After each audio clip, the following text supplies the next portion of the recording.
No one is more dismayed by what has happened to the FBI than my first guest tonight. James Kallstrom served 30 years with the Bureau. Kallstrom, former assistant director of the FBI, and he says the FBI has been ravaged by a lack of leadership, lack of discipline, corruption under the Obama Justice Department. Joining me now, Jim Kallstrom. Good to have you with us. Good to be here, Lou. Let's start with first this outrageous act. We learned there's surveillance of the president's attorney in the weeks leading up to that extraordinary raid against his home, his office, and hotel room or office.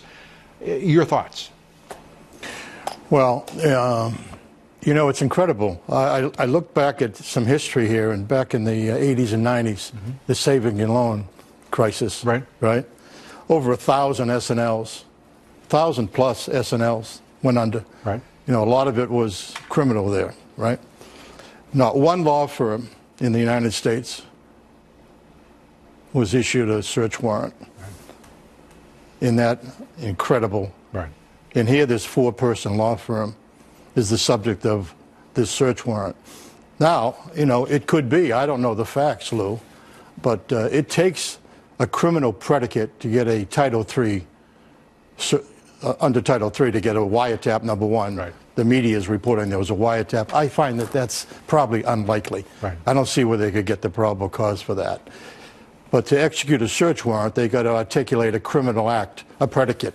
You know, this crime has taken place, and we want to. We've done everything, and now we need to search and get these records. Or if it's national security, there's a national security involvement. One of those two things. And I think time will tell whether or not any of those things really play out correctly. We now are hearing a correction from the original report, which was at NBC News, that it was not surveillance in the form of a wiretap. Oh, it was a pen register. A pen register, yeah. Number, sure. Pen number registry. And, but even that is outside the bounds, it would seem, of the president's personal attorney. You know, Lou, as you know better than I probably. I come from a different perspective, but from the very beginning of Donald Trump running for president, and then when it got clear that he was going to be the nominee, this conspiracy, I've called it a fifth column, I've called it a bunch of things, right. But there's no question that they were down for Trump. They don't want an outsider. They don't want, the hogs don't want their snouts pulled out of the food pub, right. the Business Roundtable, the Chamber of Commerce. They want cheap labor. They don't want to close the border. And meanwhile, the American middle class and lower class are just suffering under these inane policies of the Obama administration. And here's Donald Trump that comes along, and I tell you, in a year and a quarter or whatever he's been in, he's done more for this country than the last three presidents combined. I say quite often on this broadcast, there has been no president since FDR who's done as much in as short an order. Yeah. And what he has accomplished in terms of the economy, foreign policy, the broad number of challenges, all of these establishment and these elite orthodoxies that you're referring to have got to be beside themselves, because he's doing something that no one has done before in the presidency in our lifetimes, and that is to walk into the Oval Office and actually fix problems, right. Actually do what he's saying, and keep promises. He's going to prevail. You know, I've known him for a long time, 43 years. You know, he has a few off-color remarks or this or that. What's that got to do, the American people out there, with the fact that he's running the country the way it needs to be run? Yeah. And if I could, Lou, I know you don't need this, but a copy of the Declaration of Independence. Thank you. And the Constitution. Yep. And if I might just take a quick moment. Absolutely. I have to put my glasses Anytime. on. Article 2, Section 1. The executive power shall be vested in a president of the United States of America. Period. Exclamation point. Yeah. Period. And here we got these frivolous, idiotic questions that they want to ask our president. I mean, nonsensical. What did you think on this day? What did you think last Thursday? I mean, Mueller is just out of control. And the American people and the weak-kneed leadership of our Congress, I hate to say that, but they are. Yeah. They are the most ineffective, weak-kneed. You know, they're just so infected with that swamp that they won't back out. And we got 30 or so courageous young people in the Congress, right, that really want to do the right thing. Yeah, and most of them are in the Freedom Caucus. Yeah. It's to me extraordinary that Paul Ryan and Mitch McConnell don't have the courage or the integrity to stand up with this president and say, Robert Mueller is out of control.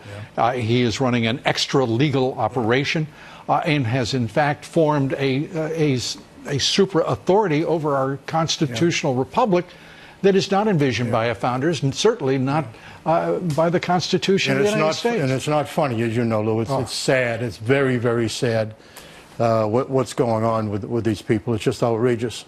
It really is. It's incredible. And Comey is just I mean, the guy's, he's lost his mind. He's just he's become a pathological liar. He provided no leadership to the FBI, no discipline to the FBI, and that filth is down. The FBI is still a great organization. I guarantee it. You know, you get rid of those, I don't know what the number is, 10, 20. You get rid of those sycophants at the top and provide some leadership and some discipline, and the FBI will come right back, because that's what they crave, but that's not what's happening. And they're embarrassed by things like Paul Manafort. That raid into his home was outrageous. The FBI should never be involved. If I was the head of the FBI office, I would have refused to go on that raid and to do that at 4 o'clock in the morning, if the reports are right. Yes. About his wife in bed and her nightgown and the children. Yeah. They should be sued to the end of the law, those people involved in that thing. It's outrageous. And this thing with the lawyer it's not as obscene. I don't think they had machine guns or anything, but it's still way out of the paradigm of what normally happens, as I told you about the SNL. Yeah, and going back to that crisis, the SNL crisis in the mid-'80s was the largest financial crisis in the country's history. The industry itself fell apart. And there were, as you point out, and I hadn't considered it, but there were no raids on law firms, and one could probably make a much better case. They were big law firms. They didn't want to take on the big law firms. Wow. Let's take on this little law firm with this president that's trying to do the right thing, you know? Yeah, the FBI itself, you do believe it's retrievable? I think so. We need some leadership. Leadership's the key. They're fighting the president of the United States. They've promoted, Mueller and Comey over the years have promoted the wrong people without experience. You know, we need people without run the FBI. We need investigators to run the FBI. We don't need another attorney. Yeah. You know, I don't know Chris Wray. Maybe he's a good guy. But we don't need another member of the gentry over there. Chris Wray hasn't proved a single thing, either within the FBI or to the president or to the American people. He has been stonewalling Congress and its oversight role, Jim. He is no better than Mueller or Comey or any of their The Deputy Attorney General, I mean, what is he doing being the Deputy Attorney General? He signed one of the continuations of the FISA law, the FISA intercept. Can you imagine? You know, that thing full of all, you know, fictitious information, and he signs it. Fraudulent. And he's prancing around like the cock on the walk. You know, the arrogance, challenging the Congress. You know, he won't be extorted. You know, he won't be extorted. I mean, who is this guy? I mean, what is this? Well, he's part of the deep state, and he thinks he's just cute as hell. And where is Judge Sessions? A real good guy. I met him in my younger days. Yeah. But he must be locked up in the men's room or something. I don't know. I don't know what's happened to him. I think it's one of the saddest stories I've ever seen. How can he let this guy do what he's doing? Well, he, you know, you find out. There's an old saying, you know, if you want to find out who someone is, give them power. Oh, without question. We have found out who Jeff Sessions is. And give him a lot of power, then you really find out. Yeah. Yeah. Jim Kallstrom, it is always great to have you with us. Thanks so much. My pleasure. Thank you, Lou. Good to see you. All the best.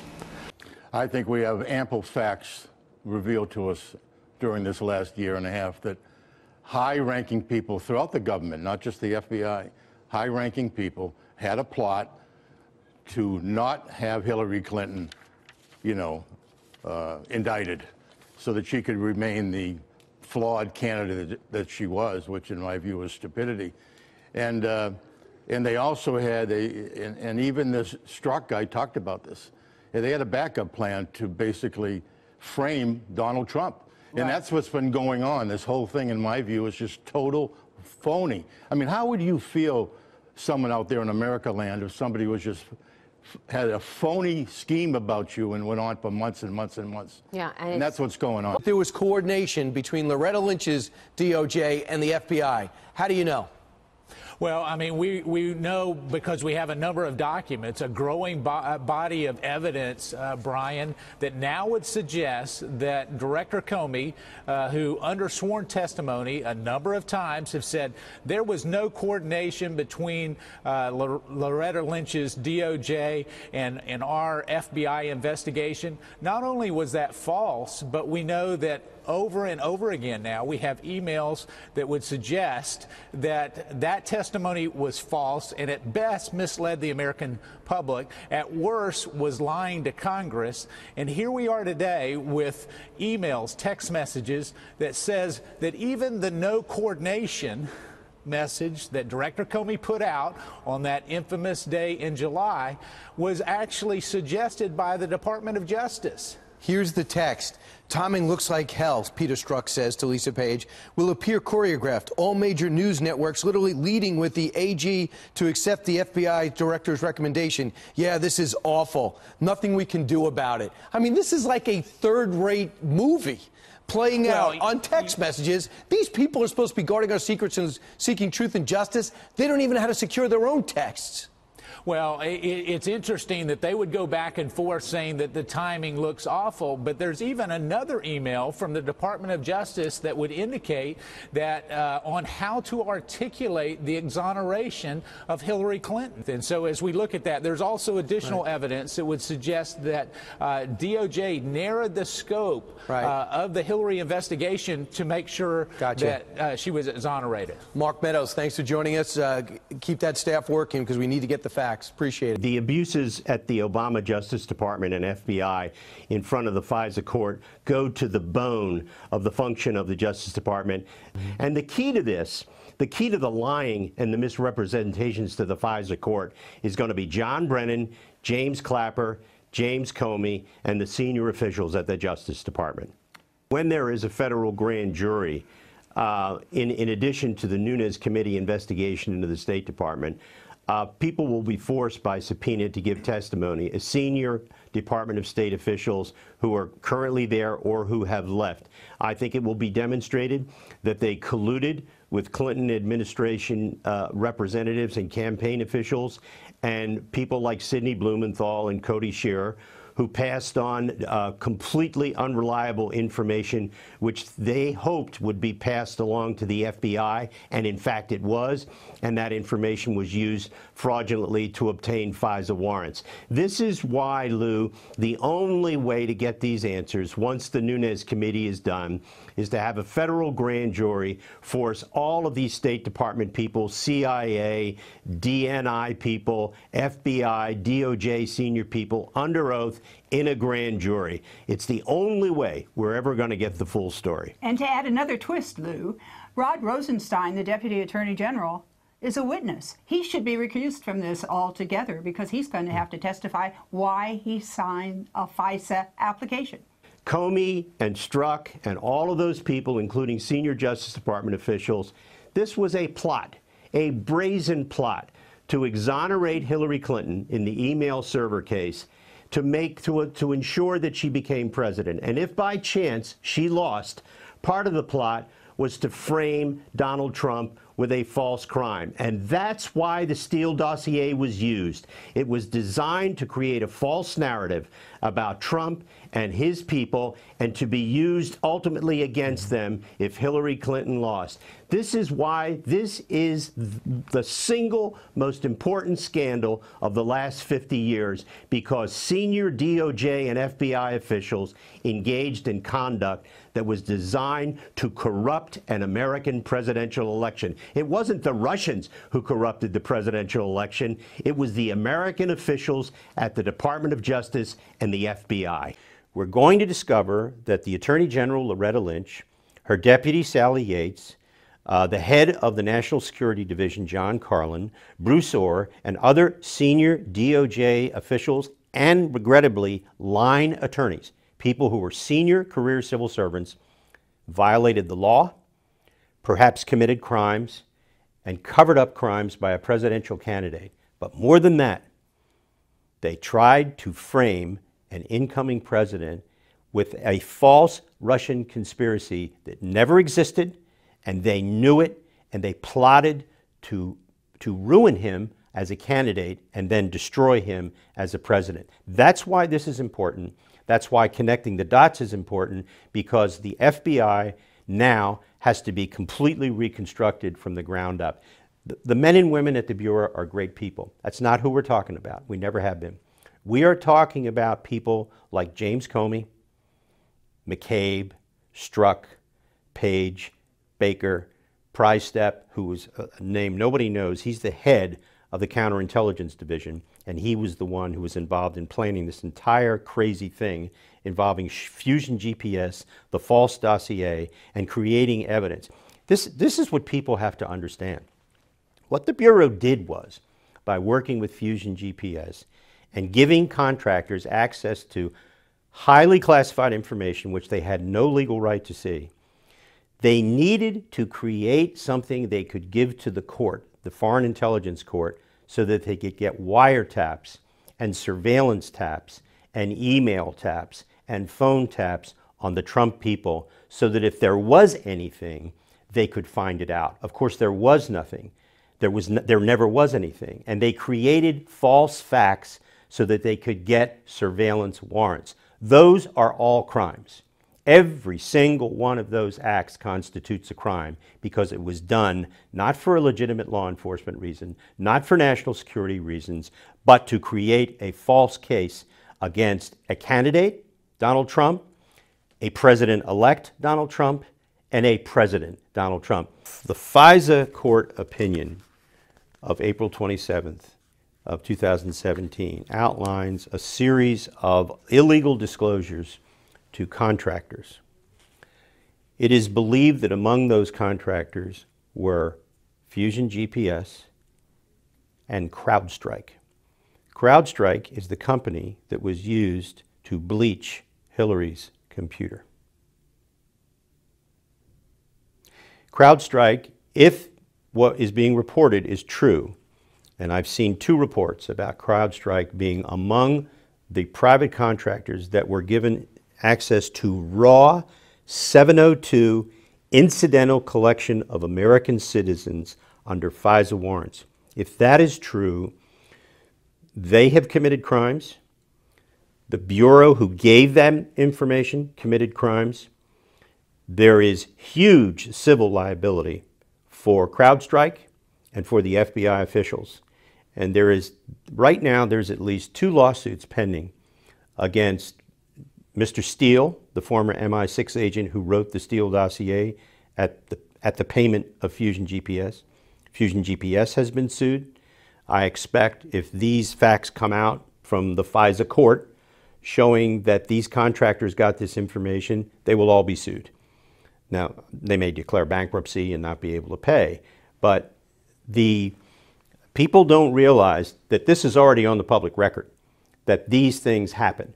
The question which has been blanked out from this opinion is, you can see, this is all dark, all through the opinion. What they've done is they've blanked out the names of the contractors and the names of the FBI and DOJ officials who broke the law.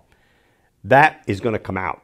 That's what Nunes has. He has all that information now. He knows what's in these blanks that the court blanked out. The court did the right thing. It's not supposed to reveal that. But once you start doing oversight, constitutional oversight, those blanks go away to Congress. And we will know shortly who the private contractors were that were allowed to break the law by the FBI. This is as bad as it gets. When you have the government, the FBI and the DOJ being absolutely corrupted because of their motivations, and when you have the journalistic community being bought, it seems to me that's pretty bad for all the institutions involved. And journalism is now below Congress in terms of approval ratings. This is not going to help them. What's fascinating to me is how the people who want to defend everything that the Bureau has done, or the Department of Justice, or the Clintons, have turned to a series of narratives to replace the truth. For example, once this whole thing broke, when President Trump said, "I was spied on by the President of the United States," he was laughed at.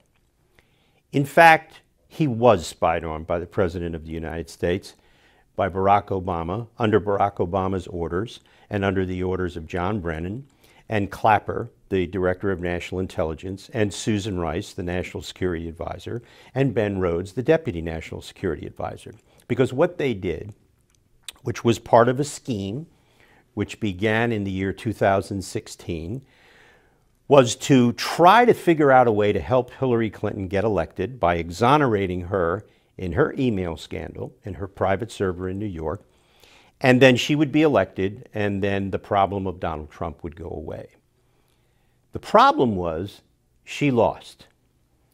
And when she lost, they had time between the election in November of 2016 and the time between the president was inaugurated to try and do damage, to cover up what they had done with Fusion GPS and a bunch of other people before the election, and to make it perfect after the election, to secure the storyline. And so, interestingly enough, people, there are some real heroes in this story. And part of it is how you defeat these competing narratives. You'll recall that first there's the story about the dossier, the so-called Fusion GPS dossier, which we now know was developed with the assistance of the FBI, Christopher Steele, the former spy from England, Bruce Orr, a senior Justice Department official in the Obama administration, Bruce Orr's wife, who was an employee of Fusion GPS and a Russian expert. That all of a sudden became something that people got worried about on the Democratic side and on the protect the Clinton side. Then all of a sudden, when the dossier got even stronger and stronger as a result of the knowledge about Bruce Orr's involvement, the dialogue shifted. And then it became that the dossier really wasn't important because George Papadopoulos, this know-nothing young guy who had been a end-of-the-room foreign policy advisor, was the real guy who got the investigation into the president's collusion with the Russians started as a result of a drunken blathering in a bar to the Australian ambassador, who then told MI6 in London. These narratives have developed because the facts are now so strong that there was a brazen plot to exonerate Hillary Clinton, and then if she lost, frame the President of the United States with a false crime, that this is what they have been forced to do. One of the heroes in this entire story is Admiral Mike Rogers, the head of the National Security Agency. He became the head of the National Security Agency in 2014. In 2015, one of the auditors at the National Security Agency, our electronic surveillance SIGINT masterpiece from World War II, came to him and said, there's some funny things going on at the FBI with regard to 702, which of course is that part of the Foreign Intelligence Surveillance Act, which allows the scooping up of huge amounts of phone call data and emails and electronic data about foreigners. And in the course of that, allows the incidental collection of information about Americans, which is supposed to be kept secret, but wasn't in this case because of the conduct of the FBI and the Obama administration Justice Department officials. Mike Rogers says, okay, let's do an audit. He does this in March of 2016. This is way in advance of the election. He then discovers, as a result of the audit, that the FBI has been sharing this secret data about Americans with not other government agencies, but private contractors. Some of those contractors apparently work for the Democratic National Committee. Some of them work for Fusion GPS. Mr. Rogers, Admiral Rogers, says, okay, the court, the FISC court, the Foreign Intelligence Surveillance Court, has been lied to. They have not been told about this. And things have been told to them which are not true. He said, I'm going to the court. I'm going to tell the court. Rogers goes to the court on his own and informs the court about these problems. Now, prior to him being able to do that, the Justice Department and the FBI learn about what he's done, about the audit and what he's discovered. And so they go to the court first to inform the court that they have discovered these problems with illegal activity. Doesn't make any difference. It's too late. The court now knows what has happened. So he goes to the court, they go to the court, and then in April of 2016, the FISA court issues this 99-page opinion, which I'll bet you didn't even know about until I talked about it this morning. This opinion describes illegal activity by the FBI, illegal activity by contractors, and it calls it the improper disclosure of raw intelligence about Americans to unauthorized individuals. All of those things that the Bureau did and the contractors were crimes. Now, you wouldn't think, this is a public document now. It's been declassified. You have not seen a single story about this in the Washington Post or the New York Times. So, with this in hand, and remember, Rogers knows all about this before the election. So as soon as the election is held, Rogers determines that since there is now a president-elect who has been spied upon, he knows that Trump was the subject of a plot. So Admiral Rogers goes to visit President-elect Trump in New York in November of 2016, on the 17th of November. He's the head of the NSA. He briefs the president.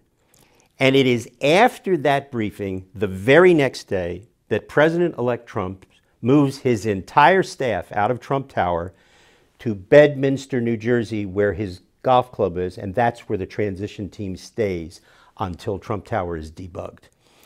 What Admiral Rogers did was, and this is why the president said that President Obama had wiretapped him. Rogers, on that day, November 17th, briefed the president about the illegal activities which had been reported to the Foreign Intelligence Surveillance Court earlier in the year. And the president knew what had happened at that point. Now, interestingly enough, when the outgoing administration found that Admiral Rogers had gone to New York, the DNI, the Director of National Intelligence, John Clapper, and John Brennan, the Director of the Central Intelligence Agency, asked President Obama to fire Admiral Rogers. Now, President Obama had many flaws, but he ain't no dummy. And he said, boys, it's too late. I'm not going to fire Admiral Rogers, because if I do, that'll be the only story about my last days in office, so you can forget it. And Rogers is there to this day, and when this story is written, when it's all over, the great hero will not be Robert Mueller, this crazy man that has been made the special counsel. It won't be the people on the Hill, except for Devin Nunes, who is a real hero, who has stood up under the most incredible personal attacks from real sleazeballs like Adam Schiff, this loony congressman from California. And it will be shown that Admiral Rogers saved the day by forcing the senior Justice Department officials to admit that they had done wrong things. Now, there's another fascinating part of this story. In October of 2016, when Admiral Rogers is going to the court and forcing the Justice Department to advise the court that they had submitted false documents, that they, the DOJ, had submitted, unwittingly had submitted false documents, as they say. Admiral Rogers, plans are being made to fire him at that point, which of course never go forward because of what he does by going to New York. All of this has come to a head at that point, and the court is now learning for the first time about this unbelievable activity. For the first time in the history of the FISA court, it has been lied to, and according to the court, systematically and ongoing violations of the law. This is stunning stuff, and it's all because of Admiral Rogers. And that's where we are today. We are now at the point where Nunes has discovered this. He discovered it back in March when he went to the White House, and all of these documents were turned over to him by the incoming National Security Council staff. And so now we'll watch it play out. By the way, in October of 2016, the Assistant Attorney General in charge of the National Security Division at Justice, for the Obama administration, and the person who was responsible for signing the pleadings that went to the court was a fellow named John Carlin.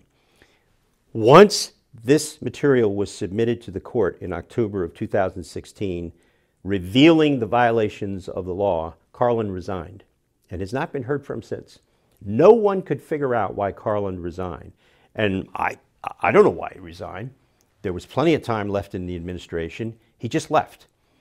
Now, it may have been that you resigned because you don't want to be questioned by the Inspector General, who at that point had already begun an investigation of the FBI and the DOJ senior people based on Admiral Rogers' complaints. So that's another story that's going to play out. Where is John Carlin and what is he doing? The Russian collusion was a complete fabrication of the Democratic National Committee, the Clinton campaign, Fusion GPS, senior DOJ and FBI officials to create a way to dirty up Trump as a candidate and then destroy him as a president. There is literally no evidence whatsoever that has ever been produced of any conspiracy. And let me just say something that I find deeply offensive. The appointment of the special counsel was completely unnecessary. There was no need for a special counsel. I don't know why Rod Rosenstein did it, but he did it. But there was no justification for it. And in fact, in his appointment letter and memorandum about it, he admits there's no crime that's been discovered, but for political reasons, this needs to be investigated. Well, that's just utter nonsense. Look what he's done to an incoming president. Look at what he's done to the country by appointing a special counsel. That should have been handed off to a bunch of senior DOJ officials who were being monitored by a political appointee who would keep them within the legitimate bounds of an investigation. Mueller has not brought one charge involving collusion with Russians. He's never going to bring a charge involving collusion because there was none. The bottom line is this. Mueller and the way he has conducted his investigation is an embarrassment to anyone who's ever been a special counsel, which I was. I was an independent counsel. Hiring all of these partisan Democrats to conduct the investigation, he's not naive. Bob Mueller's been around too long. You can't be that dumb to not realize how horrible it is to have these people. These people are not biased against the president. They have an animus toward the president. There is a distinct difference. I believe that his entire investigation, Mueller's entire investigation, has been tainted by this animus. There's no way you can have people who have donated to the Clintons, donated to Obama, represented the Clinton Foundation, represented Clinton individuals in criminal investigations, and then have those people who have given to President Trump's opponent investigate President Trump. I don't know what Mueller is thinking of.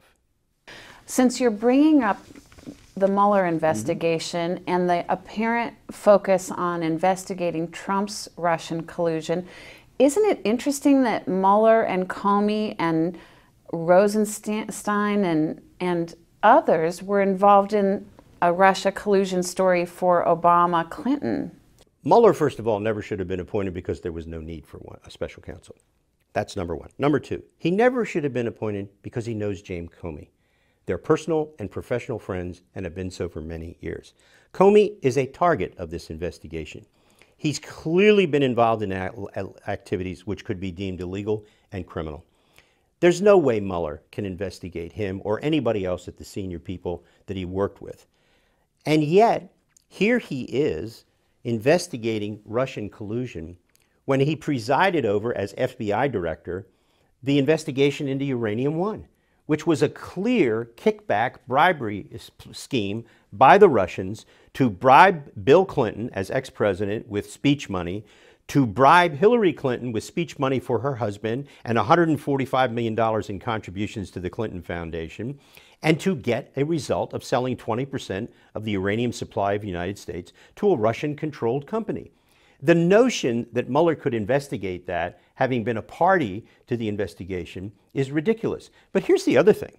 Mueller, who was FBI director at the time, knew about the Uranium One investigation of Russian corruption and bribery. Did he go to tell James Comey or anybody at the Justice Department that this case was under investigation and that they should warn CFIUS the committee that approves foreign investment, did he go? And if he went to see somebody in the Justice Department, like, let's say he went to see Eric Holder, and Eric Holder, who sits on CFIUS, says, I don't think that's relevant to the sale of Uranium-1. Or did Eric say, okay, fine, I'll let him know. We do not know what CFIUS was told about Uranium-1.